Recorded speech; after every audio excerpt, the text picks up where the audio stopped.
O jejum bíblico não é apenas a abstinência de algum alimento por bel prazer ou abstinência de alimento por si mesmo, mas é uma abstinência com propósito.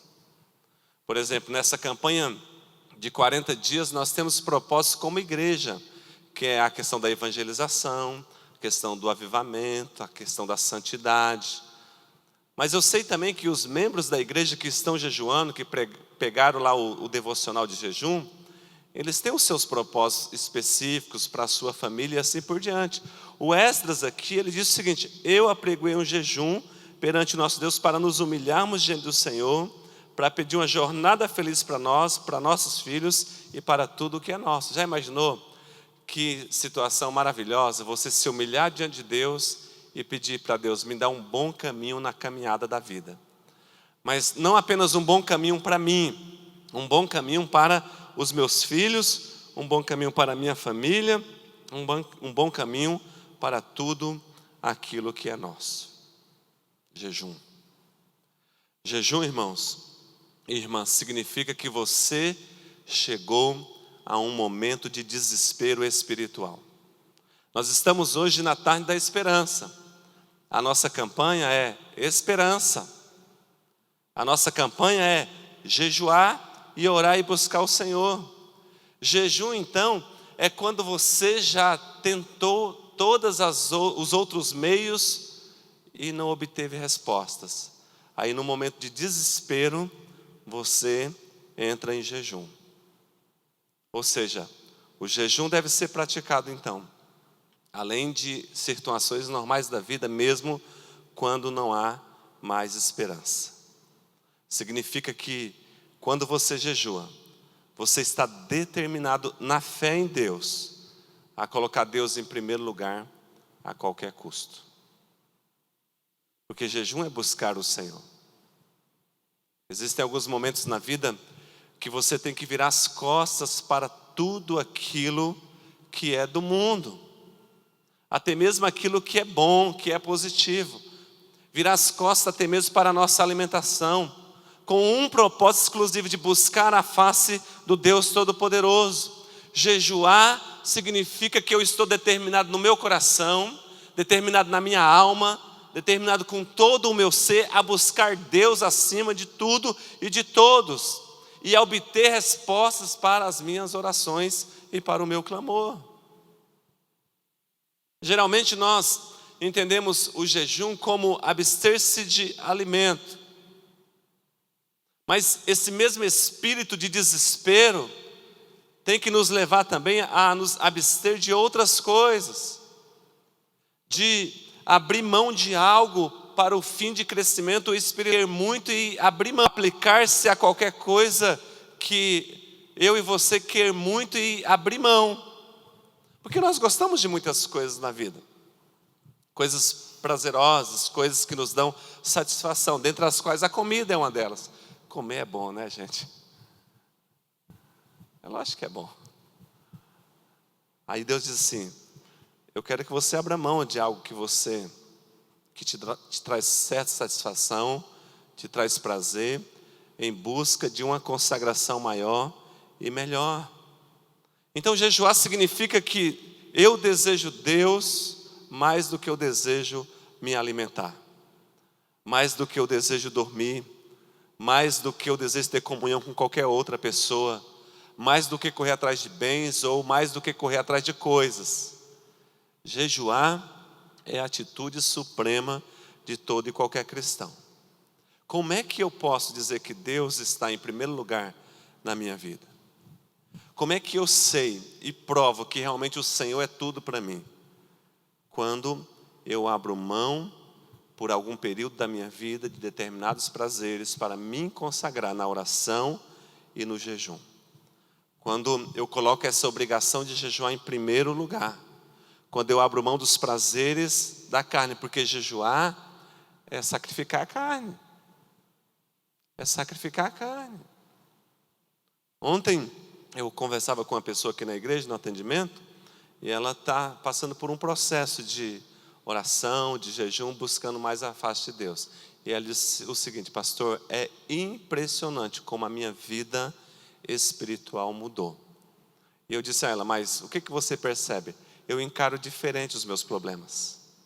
Eu sinto-me mais forte para enfrentar a vida. As lutas que se apresentam para mim, elas não me amedrontam mais, porque eu estou preparada em oração e no jejum. E ela disse, embora Deus não resolveu todas as questões que eu tenho, mas Deus tem me dado força para lutar dia após dia. E ontem ela veio compartilhar um testemunho de uma causa na justiça que estava enroscada, e através do jejum e da oração, ela disse, pastor, recebi a notícia hoje, 5 horas da tarde, antes de vir aqui conversar com o Senhor, que eu ganhei, que está liberado, que eu vou tomar posse da minha vitória. Na Bíblia, irmãos e irmãs, o jejum tem os seguintes objetivos. Primeiro, retornar ao plano de Deus. Joel capítulo 2, versículo 12 diz, agora mesmo, diz o Senhor, voltai para mim de todo o vosso coração, com jejuns, com choro e com pranto. Porque nós temos a tendência, no decorrer da nossa vida, em nos desviarmos da presença do Senhor. A gente tem seguido a vida de uma forma relativamente boa na fé. Mas aí passa-se outros meses, passa alguns anos, e a nossa tendência é nos afastarmos um pouquinho. A gente não lê mais a palavra como antes, não ora mais como antes, e não jejua como antes. E aí Deus diz assim, vocês que são meus, volta para mim de todo o coração. Olha que interessante, para Deus voltar para Ele de todo o coração, é quando a gente jejua. Voltai para mim de todo o vosso coração, com jejuns, com choro e com pranto. Como é que eu sei se eu realmente voltei para Deus de todo o coração? Como é que eu sei se eu realmente estou em Deus de todo o coração? Quando eu jejuo. Voltai para mim de todo o coração com jejum. É o jejum que prova que Deus é tudo para mim e que Deus é o mais importante para a minha vida. Qual é um outro objetivo do jejum bíblico? Honrar a Deus. Mateus 6,18 diz, para não pareceres aos homens que jejuas, mas a teu Pai que está em secreto, e teu Pai que vem em secreto, te recompensará publicamente. Aleluia. Honrar a Deus. O jejum é entre você e Deus. Talvez tenha pessoas aqui no nosso meio hoje que estão jejuando. Talvez tenha pessoas que jejuam ontem, talvez tenha pessoas que vão jejuar amanhã. Mas somente Deus está sabendo disso. E aí, algo que você faz em secreto do teu coração para o coração de Deus, não passa despercebido diante do Senhor. E aí Deus diz assim, olha, quando você me honra em secreto, quando você entra no seu quarto, quando você abstém-se do alimento, quando você não come por um período do dia ou pelo dia inteiro, e isso está entre mim e você, eu te honro em público. Aleluia. Que está em secreto, e teu Pai que vem em secreto te recompensará publicamente. Porque lembra que o jejum tem um propósito específico? Aí quando você coloca diante de Deus, diz, Deus, esse jejum é por questões das dívidas que eu tenho, Senhor. Aí você apresenta um jejum a Deus. Não é uma loucura de fé? Você apresenta algo espiritual relacionado a algo material que é o dinheiro. E aí Deus faz milagres e você consegue pagar as dívidas. Aí você é honrado publicamente, está com o nome limpo. Às vezes é o filho que está com problema, ou dando trabalho, e você dobra o joelho e diz, Deus, esse jejum é em favor do meu filho tal. Ele está dando esse trabalho, está fazendo a gente passar vergonha, Senhor, publicamente. E aí o jejum é apresentado a Deus, Deus restaura o filho, Deus traz o filho para a presença dele, os valores e princípios mudam. E aí as pessoas olham o teu filho e dizem, olha, que menino bom. E aí você diz, não, é porque eu fiz algo em secreto para ser honrado em público. O seu marido, a sua esposa, e assim por diante. Isso pode ser expandido para todas as áreas da vida. O que Deus nos está dando aqui é direcionamento espiritual para que a gente vença aquilo que se apresenta contra nós. O jejum bíblico serve também para que a gente se humilhe perante os juízos de Deus. 1 Samuel capítulo 12, 16 diz: e buscou Davi a Deus pela criança, e jejuou Davi, e entrou e passou a noite prostrado. Neemias 9, 1 a 3, e juntaram-se os filhos de Israel com jejum e com sacos, e traziam terra sobre si. Nos humilhar perante Deus. O Esdras falou isso também. Apregoei um jejum para nos humilharmos perante Deus. Para nos humilharmos perante o Senhor. Perante os juízos de Deus. Às vezes, nós achamos que estamos enfrentando provas do adversário contra a nossa vida, quando na verdade é Deus com a mão dele. Aqui em Davi, aqui em Neemias, e em tantas outras passagens da Escritura Sagrada, Deus permitindo duras provações sobre o povo dele. Alguma vez você já corrigiu o seu filho pequeno de forma mais dura, mais áspera? Alguma vez você já usou o mandamento bíblico? Pegou a varinha e mandou ver nas pernas dele? E caso você tenha feito isso, qual foi a reação dele? Já aconteceu de você corrigir duramente o seu filho pequeno, até mesmo com a varinha, e ele, ao invés de correr te xingando, ele corre para os seus braços e te abraça, e beija o teu pescoço e te agrada? Quantas vezes as crianças pequenas fazem isso com a gente? A gente dá uma dura, e ao invés delas correrem e se afastarem, ela vem para cima da gente e nos abraça. Mamãe, te amo. A mamãe está tão linda hoje. Ela está se humilhando diante daquele que é maior e mais poderoso que ela, que é o pai e a mãe. É essa a intenção de Jesus. Às vezes ele nos permite passar duras provações, mas ele não quer nos matar. Quando Deus nos permite duras provações, ele não quer também nos afastar dele, ou da bênção que ele tem para nós. Quando Deus nos permite duras provações, ele quer que a gente volte correndo para os braços dele e que a gente se humilhe diante dele. E do ponto de vista e da perspectiva da Escritura Sagrada, uma das formas de se humilhar diante de Deus é jejuando. Jejuando. Deus encara lá do céu o jejum como um ato de humildade nossa para com Ele. De humildade. De dependência total, plena e completa. O jejum na Bíblia também é expressão de tristeza.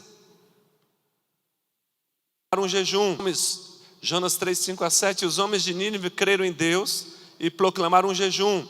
E vestiram-se de saco, desde o maior até o menor. Nem homens, nem animais, nem bois, nem ovelhas provem coisa alguma, nem se lhes dê alimento, nem bebam água. Eu acho esse jejum aqui um dos mais extraordinários da história humana. Porque o texto sagrado diz que os homens, os animais, os bois, as ovelhas, todos entraram no jejum.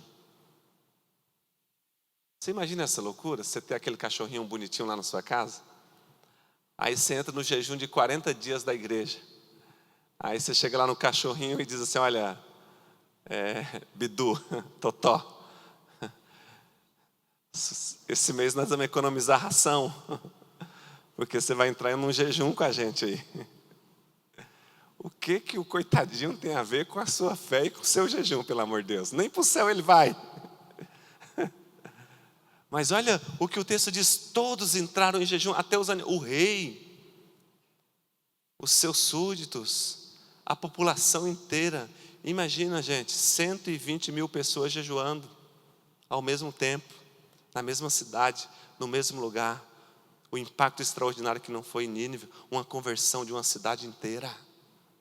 Imagine esse grupo inteiro que está aqui, jejuando nesses 40 dias, o impacto que a gente não pode causar nesta igreja, nesse período, e depois desse período, o que pode acontecer. Imagine o grupo de pastores desta igreja, de presbíteros, os diáconos e diaconisas, os líderes de ministérios. Imagine esta igreja inteira jejuando nesses 40 dias. O que é que Deus não pode fazer na cidade de Biporã? O que é que Deus não pode fazer na sua vida? Porque assim como todos estamos na mesma fé, no mesmo propósito, na mesma determinação, na mesma esperança, servindo ao mesmo Deus, no mesmo jejum, Deus vai me abençoando, Deus vai te abençoando, Deus abençoa-nos de forma maravilhosa, e a partir daqui, a bênção é estendida sobre a cidade. Aleluia por isso. É um tempo diferenciado para a nossa vida. Jejum, por causa da tristeza sobre os pecados pessoais. Jejum por causa de uma carga de intercessão pelas almas de alguns que estão perdidos. Porque um dos objetivos do jejum é mortificar o pecado, mortificar a carne. A Bíblia fala sobre a luta da carne e do espírito. E a Bíblia fala que quem vence a carne, ou se é o espírito, é conforme a gente alimenta um ou outro. Porque a partir do momento que você nutre o espírito na oração e no jejum, a carne é enfraquecida, é mortificada. Se sua mente está um pouco perturbada, se você está um pouco mal-humorado, se o seu coração está um pouco endurecido, se a graça sua para com outras pessoas está enfraquecida, se a corrupção carnal está te dominando, jejum nessa carne, irmão. Jejum. Se o orgulho é quem predomina, se é o ciúme, se é o ódio, se é amor pelas coisas do mundo, jejum. O jejum acaba com a carne, mas o jejum, ele sobe o espírito lá no alto. Seu espírito fica, você anda em outra dimensão. Você caminha nas regiões celestiais. Você anda de mão dada com o divino mestre, o Senhor Jesus Cristo. O jejum abre a sua mentalidade espiritual para uma nova compreensão daquilo que você não vê com o olho físico, mas que é possível ver apenas com os olhos do Espírito, do teu Espírito. Na Bíblia Sagrada, o jejum servia também como um período de preparação para as batalhas espirituais. Mateus 4, 1-3 diz: então foi conduzido Jesus pelo Espírito ao deserto para ser tentado pelo diabo, e tendo jejuado 40 dias e 40 noites depois teve fome. E chegando-se a ele o tentador disse: se tu és o Filho de Deus, manda essas pedras se tornarem pães. Mateus 17, 21 também diz: mas esta casta de demônio não se expulsa, senão pela oração e pelo jejum. Ou seja, o jejum serve de um período para preparação das batalhas espirituais. Porque assim, não tem opção. A partir do momento que você creu em Deus, você tomou partido. Quem crê em Deus aqui, amém? Pronto, você tomou partido para o lado de Deus. E uma vez que você tomou partido para o lado de Deus, tem o lado do inimigo. E aí, esse inimigo, ele é contra você o tempo inteiro. Ele faz guerra contra você o tempo inteiro. A Bíblia diz que o adversário faz guerra contra os santos. Os santos sou eu e é você. E o adversário faz guerra. Ou seja, eu só quero ser crente, mas não quero esse negócio de batalha espiritual. Já era. A partir do momento que você tomou partido, você se alistou no exército de Cristo. E as batalhas, elas acontecem constantemente. Batalha espiritual, a gente se prepara para elas no jejum e na oração. Esta casta só sai com jejum e oração. Jesus jejuava 40 dias e 40 noites somente numa leva. Por isso que nós estamos nesse propósito de 40 dias. Não é que a gente quer ser Jesus, a gente quer ser imitador de Cristo, imitador de Deus. E compreendemos espiritualmente que se ele teve que jejuar e se preparar espiritualmente no jejum e na oração para enfrentar as batalhas, imagina a gente. Todos nós temos batalhas aqui enormes, batalhas pessoais, batalhas externas, batalhas com filhos, batalhas na casa, na família, batalhas na vida. Como é que a gente vence essas batalhas, gente? Jejum e oração. Mas o jejum ele serve também para intensificar orações na necessidade. O Salmo 35, versículo 13 diz: contudo, quando estavam enfermos, as minhas vestes eram pano de saco, e humilhava a minha alma com jejum, quando a minha oração não era respondida. Humilhava a minha alma com jejum, quando a minha oração não era respondida.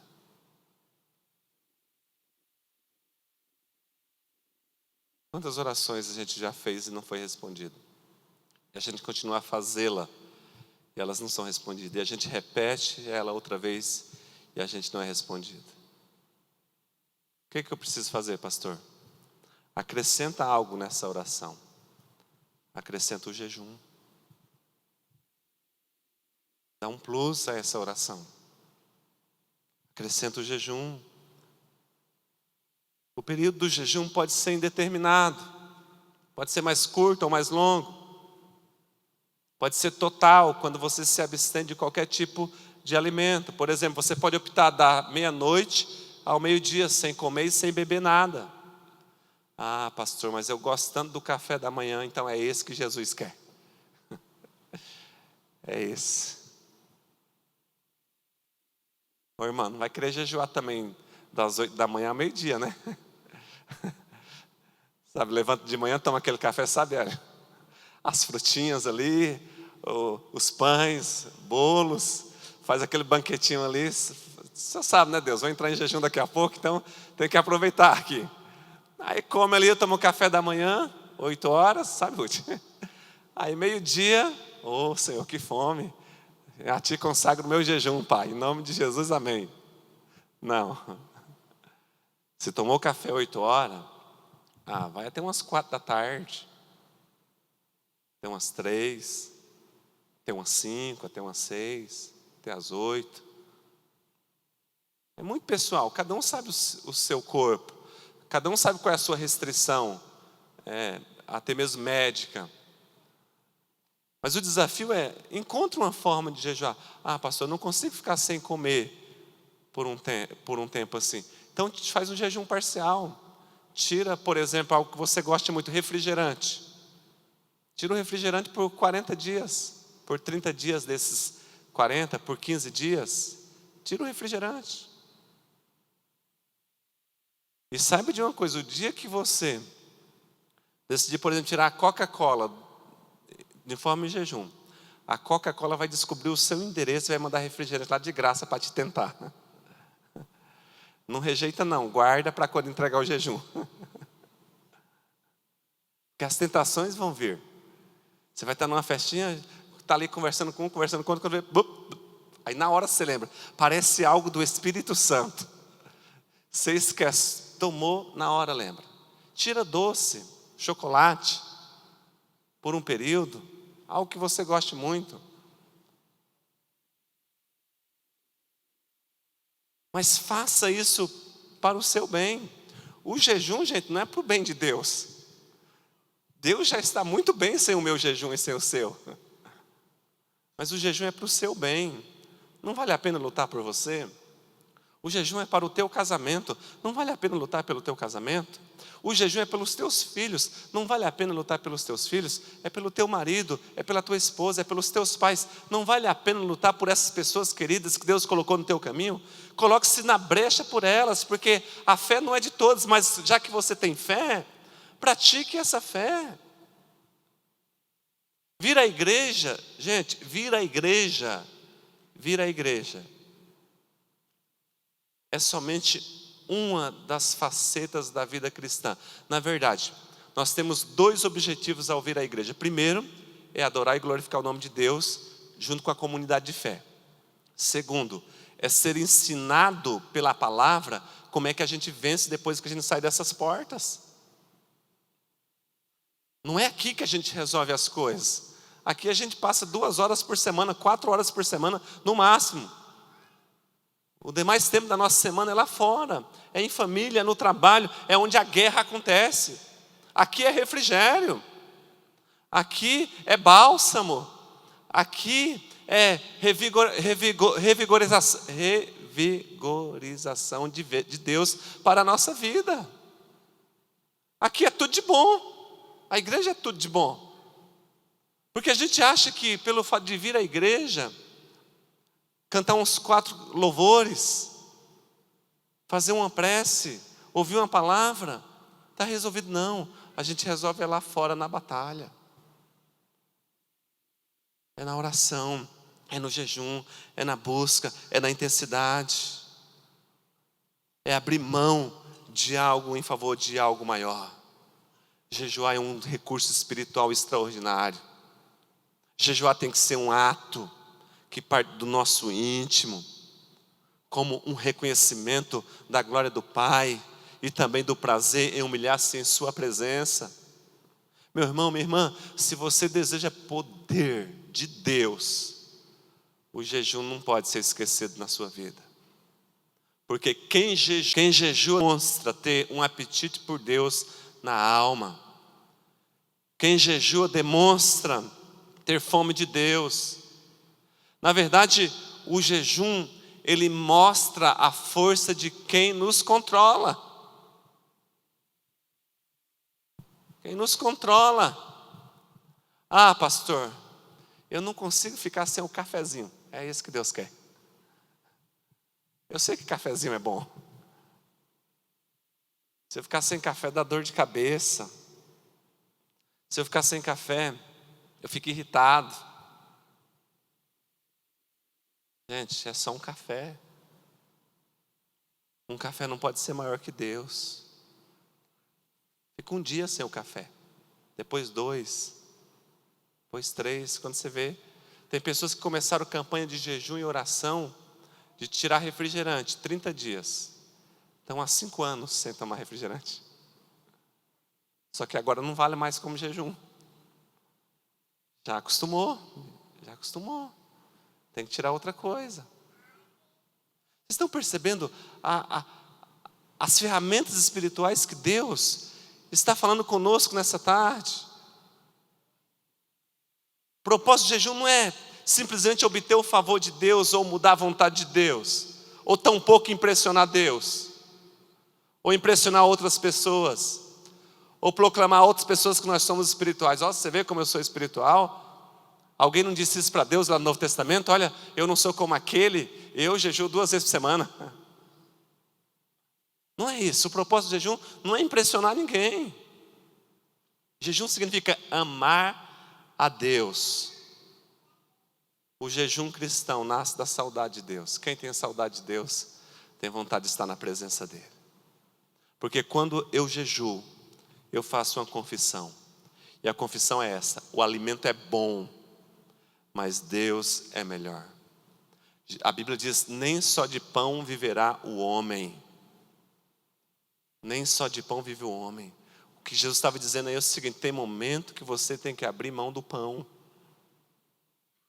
Porque você acha que está vivendo porque está comendo. Não. A Bíblia diz em João capítulo 4, versículo 31 a 34. E, entretanto, os seus discípulos lhe rogaram dizendo: Rabi, come.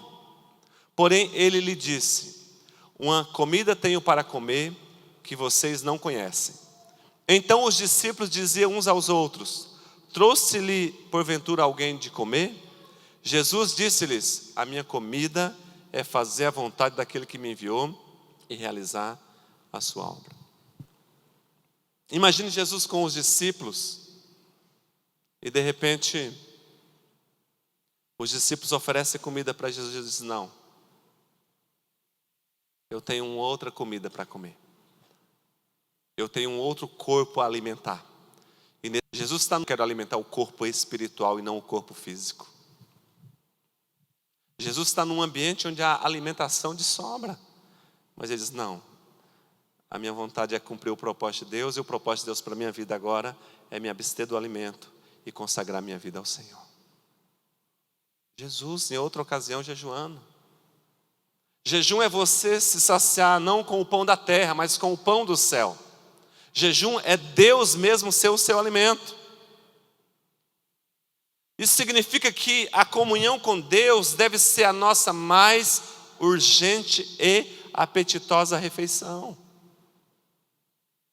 Sabe qual é o nosso problema? O meu também. O nosso problema é que nós vivemos numa geração cujo Deus é o estômago. Filipenses capítulo 3, versículo 19 diz: o fim deles é a perdição. O Deus deles é o ventre. E a glória deles é para a confusão deles mesmos, que só pensam nas coisas terrenas. O Deus deles é o ventre, ou seja, o Deus deles é o estômago. Porque se você não vence a vontade de comer, gente, é assim. Tudo aquilo que nos domina acaba sendo Deus na nossa vida. Seja o que for. Seja o que for. Se a gente faz algo baseado nas nossas vontades e desejos, é isso que é o Deus na nossa vida. A gente pode até vir à igreja e dizer que Jesus é o nosso Senhor, mas se eu não sou dominado por Jesus e pela palavra, isso se torna o meu Deus.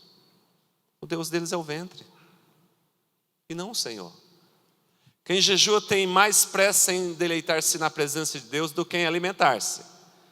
Quem jejua tem mais fome do pão do céu do que do pão da terra. E aí Daniel, que é um homem extraordinário no Antigo Testamento, no capítulo 10, versículo 2 e 3, diz assim: naqueles dias eu, Daniel, estava pranteando por 3 semanas inteiras. 3 semanas inteiras, 21 dias. Daniel jejuou 21 dias. Nenhuma coisa desejável comi, nem carne, nem vinho entraram na minha boca, nem me ungi com unguento, até que se cumpriram as 3 semanas completas. Daniel jejuou 21 dias, Jesus jejuou 40 dias.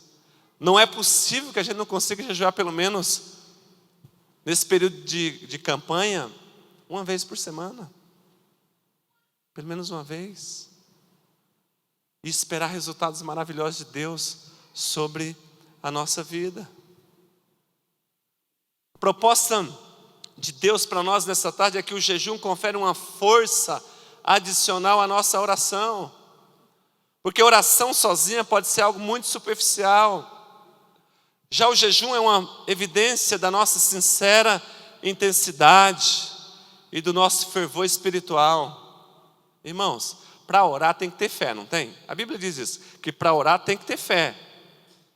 Porque a Bíblia diz que é necessário que aquele que se aproxima de Deus creia que Ele existe, Hebreus 11:6. E que é galardoador daqueles que o buscam. Para orar tem que ter fé, e para jejuar? É preciso ter uma fé bem maior ainda. Porque o jejum requer um desejo maior, uma determinação e uma fé maior. E Deus, Ele observa quando a gente está orando e quando a gente está jejuando. Às vezes o jejum por si só se constitui uma oração. Deus recebe como uma oração. O jejum, ele torna a sua oração mais poderosa e mais forte. Se as suas orações não são respondidas, acrescente jejum a elas. Acrescente jejum a elas. Deus pede jejum. No livro de Joel capítulo 2, versículo 12 diz: convertei-vos a mim de todo o vosso coração, e isso com jejuns. Ou seja, o jejum é prova de conversão. Joel capítulo 1, versículo 14 diz: santificai ou promulgai um jejum a mim. Joel 2,12: convertei-vos a mim de todo o vosso coração, e isso com jejuns. E aí tem um texto para encerrar, em Atos capítulo 13, versículo 2 e 3, que diz assim: enquanto adoravam ao Senhor e jejuavam, disse o Espírito Santo: separai-me Barnabé e Saulo para obras que os tenho chamado. Assim, depois de jejuar e orar, impuseram-lhe as mãos e os enviaram. Adoração, jejum e o Espírito falou. Quando você jejua, o teu espírito se abre para o Espírito Santo e Deus fala com você. E Deus fala com você.